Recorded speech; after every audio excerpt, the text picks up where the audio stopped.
Hello और welcome student. स्वागत है आपका करण गुप्ता ट्यूटोरियल क्लासेस में, जिसमें हम आज बात करेंगे हेट्रोसाइक्लिक कंपाउंड की। जैसे कि आप जानते हैं कि हमारी एक सीरीज चल रही है जिसमें हम बात कर रहे हैं फोर्थ सेमेस्टर के सब्जेक्ट जिसका नाम है pharma organic chemistry third, code है बीपी 401 की यूनिट 4। ठीक है, बीपी 401 की यूनिट 4 जो यूनिट 4 है, जिसके अंदर हम डिफरेंट हेट्रोसाइक्लिक कंपाउंड्स के ऊपर बात कर रहे हैं। तो आज जिन हेट्रोसाइक्लिक कंपाउंड की बारी है, या इस वीडियो के अंदर हम जिन हेट्रोसाइक्लिक कंपाउंड की बात करेंगे वो है क्यूनोलिन और आइसोक्यूनोलिन। क्यूनोलिन और आइसोक्यूनोलिन। तो चलिए स्टार्ट करते हैं और बात करते हैं क्यूनोलिन और आइसोक्यूनोलिन के बारे में। तो चलिए स्टार्ट करते हैं। देखिए, क्यूनोलिन और आइसोक्यूनोलिन मैं साथ में इसलिए पढ़ा रहा हूं क्योंकि दोनों ही सिलेबस के पार्ट हैं, और अगर हम इन दोनों को साथ में पढ़ेंगे तो आपको बहुत इजीली और सिंपल वे में दोनों ही चीजें याद हो जाएंगी और अंडरस्टैंड भी हो जाएंगी। ठीक है, इसीलिए आप जब भी पढ़ें तो क्यूनोलिन और आइसोक्यूनोलिन को साथ में पढ़ें और इनके नोट्स भी आप साथ में ही बनाएं। ठीक है, मतलब एक ही पेज पे बनाएं तो इजीली आपको समझ में आ जाएगा। चलिए स्टार्ट करते हैं। सबसे पहले मैं आपको बताना चाहता हूं कि क्यूनोलिन जो बने हैं वो दो चीजों से मिलकर बने होते हैं, बेंजीन और पायरिडीन। जब बेंजीन और पायरिडीन रिंग आपस में जुड़ती है तो बनते हैं क्यूनोलिन। अब देखिए, क्यूनोलिन और आइसोक्यूनोलिन में अंतर क्या है? दोनों के अंदर बेंजीन और पायरिडीन तो जुड़ रहे हैं, बट पोजीशंस अलग अलग है। ध्यान से सुनिएगा, पोजीशंस अलग अलग है। क्यूनोलिन का एक नाम और है अल्फा बीटा बेंजोपायरिडीन। अल्फा बीटा बेंजोपायरिडीन, क्योंकि यहां पर जो बेंजीन रिंग है वो पायरिडीन की अल्फा और बीटा पोजीशन पे जुड़ी है। ठीक है, वहीं हम अगर बात करें आइसोक्यूनोलिन की तो इसका नाम है बीटा गामा बेंजोपायरिडीन, क्योंकि यहां पर जो बेंजीन रिंग है वो पायरिडीन की बीटा और गामा पोजीशन पे जुड़ी है। क्लियर हो गया आपको? तो आपको ये चीज याद रखनी है, या ऐसे भी याद रख सकते हैं दोनों के स्ट्रक्चर को कि बेंजीन और पायरिडीन को जोड़ना है, और एन जो होगा वो यहां पर होगा, किसमें? क्यूनोलिन में। और आइसोक्यूनोलिन में ये नाइट्रोजन जो होगा ये ऊपर की तरफ चला जाएगा थोड़ा सा यहां पर। ठीक है, तो बस इतना ही अंतर है। या इसका स्ट्रक्चर में यहां पर अल्फा बीटा पोजीशन पे जुड़ रही है बेंजीन रिंग, और यहां पर बीटा और गामा पोजीशन पे। ठीक है, मतलब बीटा तो दोनों के अंदर कॉमन है, एक में अल्फा आ रहा है और एक में गामा आ रहा है। तो आप याद करने के हिसाब से इस तरफ से आप याद कर सकते हैं। ठीक है, इसीलिए मैं आपको दोनों साथ में पढ़ा रहा हूं क्योंकि ये आपको काफी इजी होगा क्यूनोलिन और आइसोक्यूनोलिन को समझने में। ठीक है, यहां पर एक चीज मैं आपको हमेशा ये बताता रहूंगा कि जब भी आप हेट्रोसाइक्लिक कंपाउंड से रिलेटेड जब भी कोई क्वेश्चन अटेम्प्ट करें तो सबसे पहले आप उसका स्ट्रक्चर बनाएं, क्योंकि अगर आप स्ट्रक्चर नहीं बनाएंगे तो हेट्रोसाइक्लिक कंपाउंड्स को अगर एग्जाम में जो पर्सन फिर चेक करेगा ना, तो सबसे पहले वो स्ट्रक्चर को ही चेक करता है। जब भी आप किसी हेट्रोसाइक्लिक कंपाउंड के बारे में लिखते हैं, अगर आप स्ट्रक्चर को छोड़ के सब कुछ लिखते जा रहे हैं और स्ट्रक्चर ही नहीं बनाया है सही, तो वहीं पे आपका क्वेश्चन कट जाएगा और आपको बिल्कुल भी मार्क्स नहीं मिलेंगे। तो सबसे पहले तो आपका स्ट्रक्चर सही होना चाहिए, मतलब क्वेश्चन की स्टार्टिंग में सबसे पहले आपको स्ट्रक्चर बनाना है। ओके, चलिए स्टार्ट करते हैं, आगे बढ़ते हैं। सबसे पहले हम क्यूनोलिन को समझते हैं। देखिए, क्यूनोलिन जो है बेसिकली ये बना कैसे? क्यूनोलिन बना बेसिकली जब एक हमारा जो एंटी मलेरियल एल्कोलॉइड जो है सबसे ज्यादा फेमस है, इट इज कॉल्ड क्यूनिन। तो एंटी मलेरियल क्यूनिन को जब गर्म किया गया तो क्या बना? क्यूनोलिन। ठीक है, तो बिल्कुल सिंपल इसकी डिस्कवरी थी। एंटी मलेरियल जो हम क्यूनोलिन यूज करते हैं, क्यूनिन सल्फेट और ये जितने भी आते हैं, इनको अगर हम जब गर्म करते हैं तो क्या बनता है? क्यूनोलिन। नेक्स्ट है, ये सबसे ज्यादा कहां मिलता है? तो कोलतार, बोइन ऑयल और एंगस्चूरा बार्क। ठीक है, तो इन तीन चीजें हैं जहां पर आपको क्यूनोलिन अवेलेबल होता है। फिर से बता रहा हूं, कोलतार, बोन ऑयल और एंगस्चूरा बार्क, इन तीन चीजों के अंदर आपको क्यूनोलिन अवेलेबल होता है। तो एक चीज, दो तीन चीजें समझ में आ गई। देखिए, ये चीजें इसलिए भी है क्योंकि जीपेट के हिसाब से भी आपसे क्वेश्चन आ सकता है, या वाई के अंदर एक्सटर्नल भी आपसे क्वेश्चन पूछ सकता है, तो आप याद रखिएगा। तो मेन चीजें मैंने आपको बता दी। चलिए अब बात करते हैं हम आइसोक्यूनोलिन की। देखिए, आइसोक्यूनोलिन की सबसे बड़ी खासियत जो है वो यही है कि यहां पर अल्फा बीटा और गामा पोजीशन पे जुड़ रहा है। दूसरी चीज, ये नाइट्रोजन जो है वो ऊपर की तरफ आ गया है। देखिए, एक चीज याद रखिए, क्योंकि यहां पर जो मैं इंपॉर्टेंट बात बताने वाला हूं उसी के लिए बता रहा हूं कि जब भी आप किसी भी हेट्रो कंपाउंड की नंबरिंग करेंगे या नोमेनक्लेचर करेंगे, तो जो नंबरिंग होती है ना वो हेट्रो एटम से स्टार्ट होती है। मतलब यहां पर क्यूनोलिन से कहां से स्टार्ट होगी? नाइट्रोजन से स्टार्ट होगी, 1 2 3 4 इस टाइप से। क्लियर हो गया? तो यहां पर जब भी हेट्रो एटम या हेट्रोकार्बन्स की जब भी हम नोमेनक्लेचर करते हैं, नंबरिंग करते हैं, तो हेट्रो एटम से ही हम नंबर डालना स्टार्ट करते हैं, मतलब एक नंबर यहां डलेगा। बट आइसोक्यूनोलिन एक ऐसा कंपाउंड है जहां पर आप नोमेनक्लेचर जब करेंगे तो वो हेट्रो कंपाउंड है जो यहां पर नाइट्रोजन है वहां से स्टार्ट नहीं होता है, वो यहां से स्टार्ट होता है। मतलब ये आइसोक्यूनोलिन ही ऐसा कंपाउंड है जहां पर हेट्रो कंपाउंड से नंबरिंग स्टार्ट नहीं होती है। ठीक है, बाकी सभी कंपाउंड्स में होती है। ये कुछ कंपाउंड मतलब अकेला ये नहीं है, कुछ और भी है, बट ये भी उसके अंदर आता है। बहुत ही कुछ है उसमें। आइसोक्विनोलिन भी एक ऐसा हेट्रो हाइड्रोकार्बन है जहां पर नंबरिंग जो है वो हेट्रो एटम से स्टार्ट नहीं होती है। बाकी सब अधिकतर कंपाउंड्स के अंदर ज्यादातर आप 99% कंपाउंड जो मिलेंगे वहां पर जो नोमेनक्लेचर होता है, जो नंबरिंग होती है, वो हेट्रो एटम से स्टार्ट होती है। ओके, यहां पर आइसोक्विनोलिन कहां से मिलता है? तो बेसिकली इसको कोल तार से आइसोलेट किया जाता है। वही कोल तार जो कि आइसोक्विनोलिन में क्विनोलिन भी अवेलेबल था, तो वही उसी कोल तार के अंदर से आइसोक्विनोलिन को भी निकाला जाता है। ठीक है, कोल तार और बोइन ऑयल के अंदर से इसको निकाला जाता है। दूसरी चीज ये है कि सबसे ज्यादा आइसोक्विनोलिन जो होता है वो काफी एल्कलॉइड्स के अंदर पाया जाता है, उनके स्ट्रक्चर के अंदर प्रेजेंट होता है। तो सबसे ज्यादा जिन एल्कलॉइड्स के अंदर ये मिलता है वो है पापावरीन और मॉर्फिन। तो ये पापावरीन और मॉर्फिन के अंदर जो सबसे ज्यादा एल्कलॉइड पाया जाता है वो होता है आइसोक्विनोलिन। तो अब थोड़ा जल्दी हम बात करते हैं फिजिकल प्रॉपर्टी ऑफ क्विनोलिन और आइसोक्विनोलिन। देखिए दोनों की प्रॉपर्टीज काफी सिमिलर है, फिजिकल प्रॉपर्टीज भी और केमिकल प्रॉपर्टीज भी। तो देख लेते हैं क्विनोलिन। देखो क्विनोलिन जो है बेसिकली वो कलरलेस कंपाउंड है, ये भी एक कलरलेस सॉलिड है। नेक्स्ट इसका जो बॉइलिंग पॉइंट है वो है 237 डिग्री सेल्सियस। वहीं आइसोक्विनोलिन का बॉइलिंग पॉइंट है 243 डिग्री सेल्सियस। अगर हम स्मेल की बात करें तो क्विनोलिन की स्मेल जो है वो पायरिडीन जैसी होती है और आइसोक्विनोलिन की बेंजेल्डिहाइड की तरह।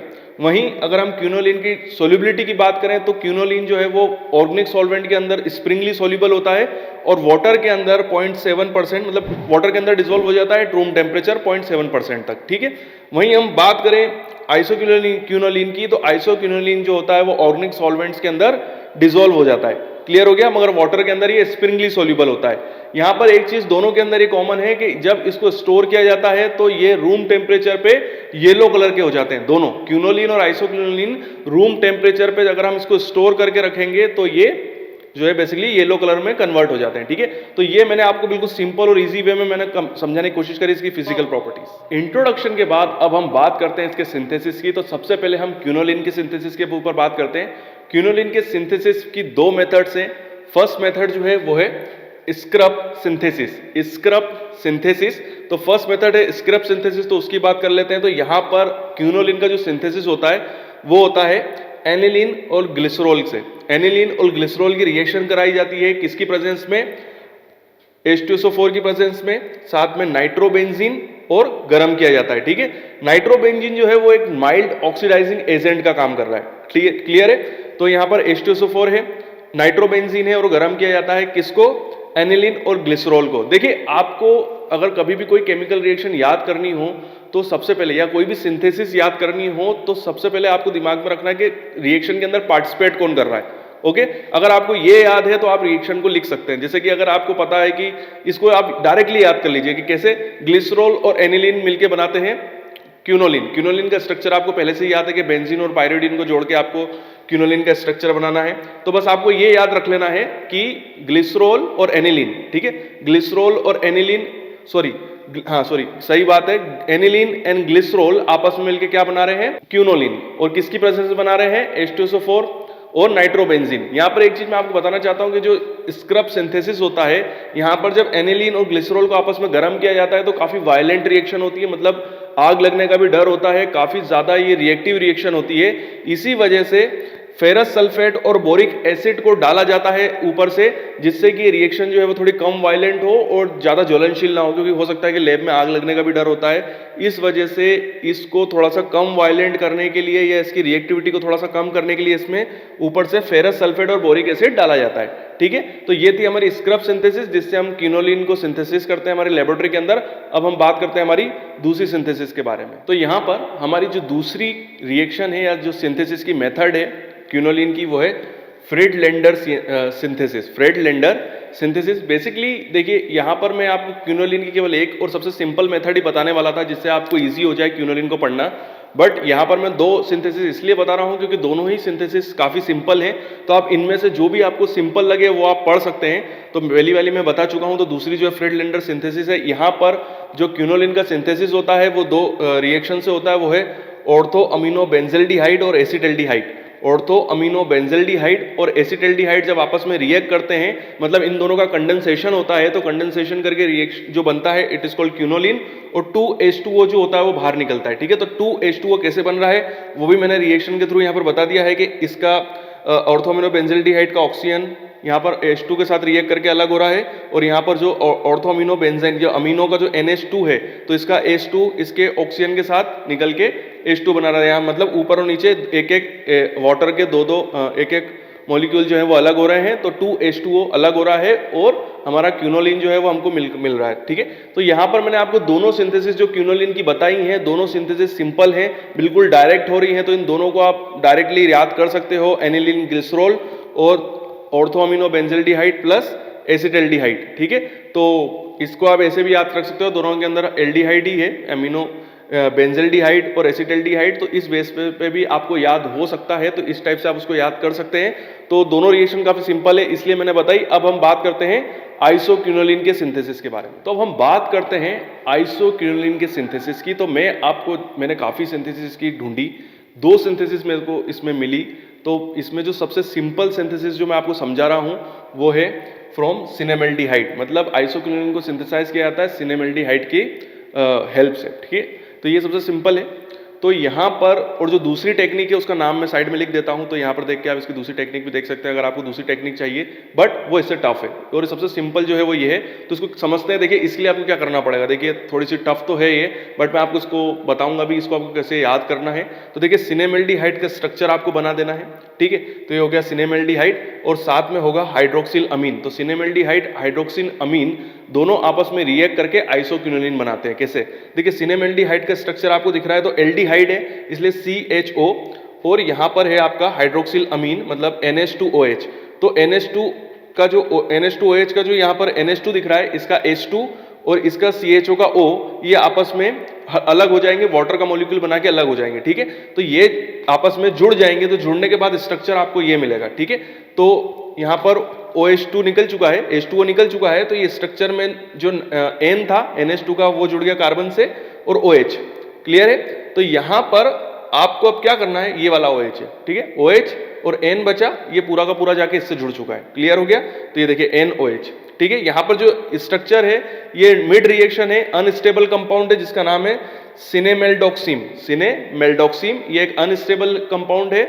उसके बाद आप रिएक्शन कंटिन्यू करेंगे तो यहां पर एक और H2O का मॉलिक्यूल निकलेगा।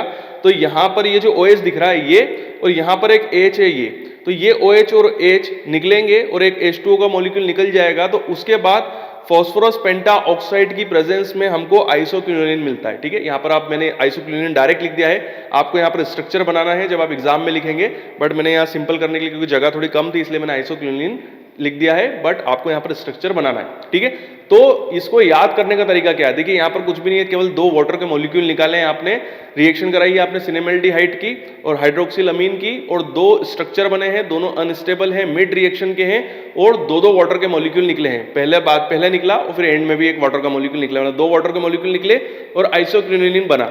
इसको याद करने का तरीका सिंपल है, आपको थोड़ा सा लिख के याद करना पड़ेगा। अगर आपको सिनेमेल्डिहाइड का स्ट्रक्चर याद हो गया, ठीक है, बस यहाँ पर आपको एक ही स्ट्रक्चर याद रखना है सिनेमेल्डिहाइड का। आपको सिनेमेल्डिहाइड का स्ट्रक्चर अगर याद है तो आप इजीली इस रिएक्शन को याद कर सकते हैं। हाइड्रोक्सिल अमीन तो क्लियर नाम से पता चल जाता है, अमीन्स प्लस OH। ठीक है, और 2 चीजें याद रखिए, सिनेमेल्डिहाइड का स्ट्रक्चर याद कर लीजिए और हाइड्रोक्सिल अमीन का तो आपको इजीली याद हो जाएगा। और उनमें आपको 2 चीजें याद रखनी है कि 2 वाटर के मॉलिक्यूल निकालने हैं बस। अगर आपको ये फंक्शन क्लियर हो गया, एक बार लिखने की प्रैक्टिस कीजिए, दूसरी बार लिखने की प्रैक्टिस कीजिए, आपको इजीली ये जो सिंथेसिस है बहुत इजीली समझ में आ जाएगी और एग्जाम में आप लिख भी सकते हैं। बट उससे पहले आपको याद रखना पड़ेगा कि सिनेमेल्डिहाइड, क्योंकि देखिए ये बहुत अच्छी चीज है कि इस रिएक्शन में किसी साइंटिस्ट का नाम नहीं है, डायरेक्ट लिख दिया इन्होंने फ्रॉम सिनेमेल्डिहाइड। ठीक है, तो आपको नाम से ही पता चल जाएगा कि सिनेमेल्डिहाइड का यूज हो रहा है। अधिकतर जितनी भी सिंथेसिस होती हैं या कोई भी केमिकल रिएक्शंस होती हैं वो साइंटिस्ट के नाम पर होती हैं, जिसकी वजह से हमको उसके अंदर यूज होने वाले केमिकल्स के बारे में बिल्कुल भी पता आइडिया नहीं हो पाता है। बट इसमें ये थोड़ा इजी हो जाएगा कि आइसोक्यूनोलिन का सिंथेसिस कैसे होता है, सिनेमेल्डिहाइड की हेल्प से। तो आपको सिनेमेल्डिहाइड तो क्लियर हो ही जाएगा। ठीक है, तो उससे आप इसका स्ट्रक्चर याद कर लीजिए और उसके बस इतना याद रखना है कि सिनेमेल्डिहाइड और हाइड्रोक्सिल अमीन आपस में रिएक्ट करके 2 वाटर मॉलिक्यूल निकालते हैं और आइसोक्यूनोलिन बनता है। ठीक है, तो इतना अगर आपको याद हो जाएगा तो ये सिंथेसिस आपको इजीली याद हो जाएगा और आप एग्जाम में लिख भी सकते हैं। तो चलिए बात करते हैं क्यूनोलिन और आइसोक्यूनोलिन की केमिकल प्रॉपर्टीज के बारे में।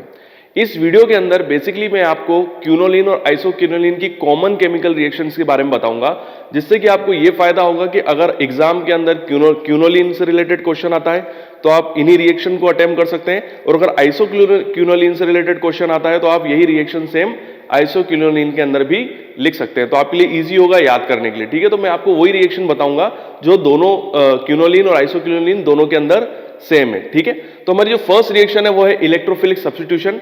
इलेक्ट्रोफिलिक सब्स्टिट्यूशन क्या होता है उसके लिए मैं एक सेपरेट वीडियो बनाऊंगा, जिसके अंदर सिस्टमेटिक वे में मैं आपको इलेक्ट्रोफिलिक सब्स्टिट्यूशन के बारे में बताऊंगा, उसकी मैकेनिज्म के बारे में बताऊंगा। बट मोटे मोटे तौर पे मैं आपको बता दूं कि इलेक्ट्रोफाइल का मतलब होता है पॉजिटिवली चार्ज कंपाउंड। जो पॉजिटिवली चार्ज होता है, मतलब जो अपने इलेक्ट्रॉन को डोनेट कर देता है, उसे बोला जाता है पॉजिटिवली चार्ज कंपाउंड, और उन्हीं को बोला जाता है इलेक्ट्रोफाइल, इलेक्ट्रोफिलिक कंपाउंड या इलेक्ट्रोफाइलिक। ठीक है, तो यहां पर हम हमारे जो है क्यूनोलिन की रिएक्शन करा रहे हैं HNO3 और H2SO4 के साथ। तो यहां पर HNO3 से जो NO2 होंगे तो दो NO2 जुड़ेंगे, आइसोक्यूनोलिन की एक जुड़ेगा 8th पोजीशन पे और एक जुड़ेगा हमारी 5th पोजीशन पे। तो फर्स्ट कंपाउंड कहलाएगा 8 नाइट्रोक्यूनोलिन और 5 नाइट्रोक्यूनोलिन। ठीक है, वैसा का वैसी सेम, ये मैंने आपको क्यूनोलिन का एग्जांपल दिया है, सेम का सेम रिएक्शन जो होगी वो आइसोक्यूनोलिन के साथ भी होगी। तो वहां पर भी 8th और 5th पोजीशन पे जुड़ेगा, बस नाम हो जाएगा 8 नाइट्रो आइसोक्यूनोलिन और 5 नाइट्रो आइसोक्यूनोलिन। ठीक है, तो इस टाइप से ये जो रिएक्शन है नाइट्रेशन जो कि इलेक्ट्रोफिलिक सब्स्टिट्यूशन के अंदर आती है, ये क्यूनोलिन और आइसोक्यूनोलिन दोनों के अंदर सेम होगी। ठीक है, हमारी नेक्स्ट रिएक्शन है सल्फोनेशन। सल्फोनेशन में हम क्यूनोलिन की रिएक्शन करा रहे हैं H2SO4 के साथ। तो यहां पर भी 5th पोजीशन, 8th पोजीशन और 5th पोजीशन पे जाके हमारे SO3H कंपाउंड जो होगा वो जुड़ जाएगा। तो कंपाउंड का नाम होगा क्यूनोलिन 8 सल्फोनिक एसिड और क्यूनोलिन 5 सल्फोनिक एसिड, और सेम आइसोक्यूनोलिन के साथ भी होगा। ठीक है, तो आपको याद करने में काफी इजी होगा। तो एग्जाम के अंदर आप चाहे वो क्यूनोलिन से रिलेटेड क्वेश्चन हो या आइसोक्यूनोलिन से रिलेटेड क्वेश्चन हो, आप इन दोनों को अटेम्प्ट कर सकते हैं। अब हमारी जो अगली केमिकल रिएक्शन है वो है न्यूक्लियोफिलिक सब्स्टिट्यूशन। बट मैं आपको एक चीज क्लियर कर दूं कि न्यूक्लियोफिलिक सब्स्टिट्यूशन जो मैं आपको बताने वाला हूं ये केवल क्यूनोलिन के अंदर शो होती है, आइसोक्यूनोलिन के अंदर शो नहीं होती है। ठीक है, तो इलेक्ट्रोफिलिक सब्स्टिट्यूशन जो मैंने रिएक्शन बताई थी वो आइसोक्यूनोलिन और क्यूनोलिन दोनों के अंदर शो होती है, मतलब सेम रिएक्शन होगी। बट न्यूक्लियोफिलिक सब्स्टिट्यूशन के केस में ये केवल क्यूनोलिन के अंदर शो होती है, आइसोक्यूनोलिन के अंदर डिफरेंट होती है। मतलब यहां डिफरेंट है, इलेक्ट्रोफिलिक सब्स्टिट्यूशन के अंदर सेम है। ठीक है, तो ये जो होगा ये क्यूनोलिन के लिए मैं बता रहा हूं, आइसोक्यूनोलिन के अंदर नहीं होती है। एक इंपॉर्टेंट चीज और कि यहां पर जो इलेक्ट्रोफिलिक सब्स्टिट्यूशन और जो मैं न्यूक्लियोफिलिक सब्स्टिट्यूशन आपको बता रहा हूं, ये सेम रिएक्शन जो है वो पाइरिडीन के अंदर भी होती है। ठीक है, तो आप जब इन केमिकल रिएक्शन को याद करेंगे तो इसी के साथ में आपको पाइरिडीन की केमिकल रिएक्शंस भी याद हो जाएंगी। ठीक है, मतलब सेम आपको पाइरिडीन के अंदर भी यही केमिकल रिएक्शन अप्लाई होती है। क्लियर हो गया आपको? तो यहां पर आपकी तीन चीजें क्लियर हो जाएंगी कि केमिकल रिएक्शन क्यूनोलिन की भी क्लियर हो गई आपको, आइसोक्यूनोलिन की भी क्लियर हो गई है और पाइरिडीन की भी हो रही है। ठीक है, तो चलिए स्टार्ट करते हैं। First is nucleophilic substitution. Nucleophilic substitution का मतलब होता है नेगेटिवली चार्ज कंपाउंड। ठीक है, तो फर्स्ट रिएक्शन है रिएक्शन विद सोडा लाइम। तो NaNH2 जो हमारा सोडा लाइम है ये रिएक्शन करता है लिक्विड NH3 लिक्विड अमोनिया की प्रेजेंस में, और यहां पर जो हमारा NH2 है वो सेकंड नंबर की पोजीशन पे आके जुड़ जाता है। ठीक है, कंपाउंड बनता है 2 अमीनो क्यूनोलिन। ठीक है, सिंपल है, आपको सोडा लाइम के साथ रिएक्शन करानी है, सेकंड नंबर पे NH2 जोड़ देना है। ठीक है, 2 अमीनो क्यूनोलिन बन जाएगा। नेक्स्ट रिएक्शन है रिएक्शन विद पोटेशियम हाइड्रोक्साइड।